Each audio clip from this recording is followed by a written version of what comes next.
Debunking, the debunkers. African navigators sailed to the New World thousands of years before Columbus. Stop suppressing the evidence. Ever since the great Atlantic slave trade that began in Africa and extended from approximately 1526 to 1867 and involved the kidnapping, deportation, and ultimate enslavement of over 12 million black people in the Americas, the world has failed to reveal the truth about the history of people of African descent. For over 500 years now, to justify slavery and to perpetuate racism and Jim Crow, prominent figures, particularly in the Western world, have degraded black people in every possible way. In the United States in particular, early legislators declared that black individuals should be designated as 3/5 of a man. Clergymen stated that African Americans were the cursed descendants of Ham, one of the 3 sons of Noah in the Bible.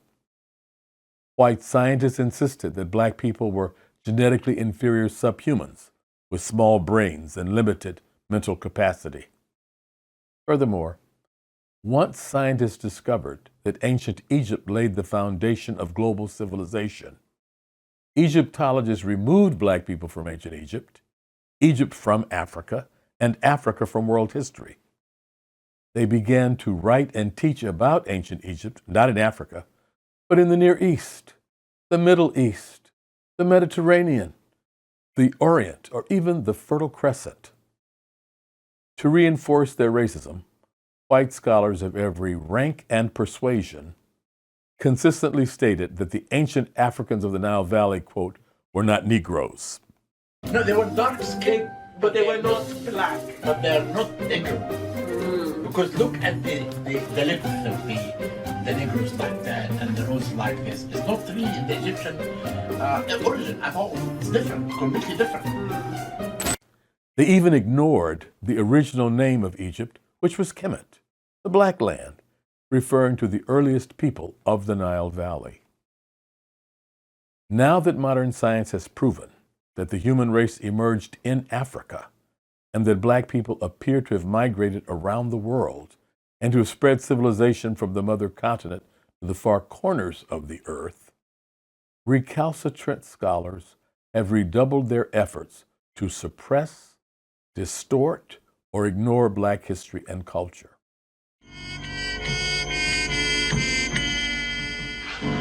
Professor! I got it open!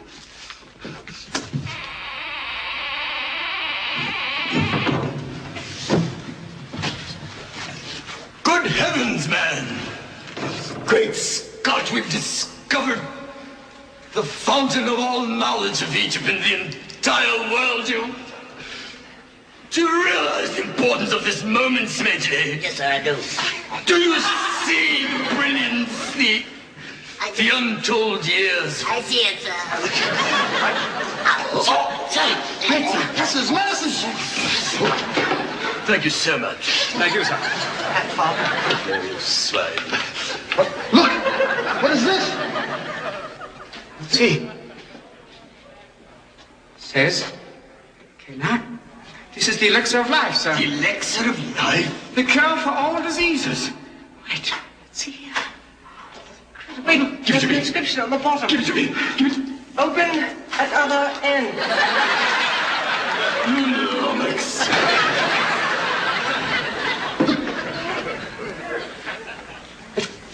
This can't be, man. What? You know what this is? What is it, Buddha? It's the Book of Life. Book of Life? In the beginning, when man arrived on Earth, the black gods did leave their spacecraft, and they walked, and they named the beasts of the sea and the animals of the land. Heavens. And man in his blackness did walk the earth, making medicine. Medicine? They discovered time. These were all black people got down. Wait a minute. There ain't nothing in here about white. This is ours, Jack. Wait till the brothers hear this. Puna. I'm gonna get this book out of here, baby. This tells me real tea. Check this out. Self-control yourself, don't you see? What you mean, Jack? Look at this here. Black people started the music and in brain surgery back in the year 3 BC. Yes, of course, Bruno. Man, they was getting down. This is it, brother. Yes, Everybody gonna know about this. Listen, we can change the history. Civilization will be changed. By all means. Yeah, this is gonna be it. Get the bulldozers. There's nothing here. But. Shut up! Good heavens, time for tea, eh? What?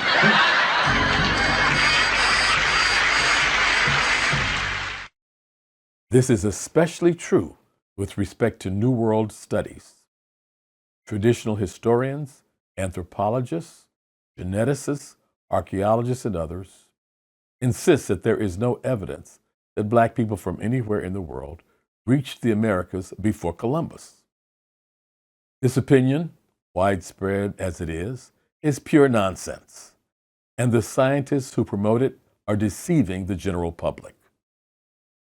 The truth is best expressed by Professor Ivan van Sertima, and I quote him here. The African presence is proven by stoneheads, terracottas, skeletons, artifacts, techniques, and inscriptions, by oral traditions and documented history, by botanical, linguistic, and cultural data. When the feasibility of African crossings of the Atlantic was not proven, and the archaeological evidence undated and unknown, we could in all innocence ignore the most startling of coincidences. This is no longer possible. The case for African contacts with pre-Columbian America, in spite of a number of understandable gaps and a few minor elements of contestable data, is no longer based on the fanciful conjecture and speculation of romantics. It is grounded now upon an overwhelming and growing body of reliable witnesses. It is high time for conventional authorities to stop denying the vast antiquity, global presence, and contributions of black people to the advancement of civilization. Our program, They Came Before Columbus, is a major step in that direction. We're still teaching that Columbus discovered America. We're still teaching that those people who lived here were called Indians because of Christopher Columbus. It's all a bunch of hokum. It isn't true. The first people that inhabited this continent and every other continent on the face of the earth came from Africa.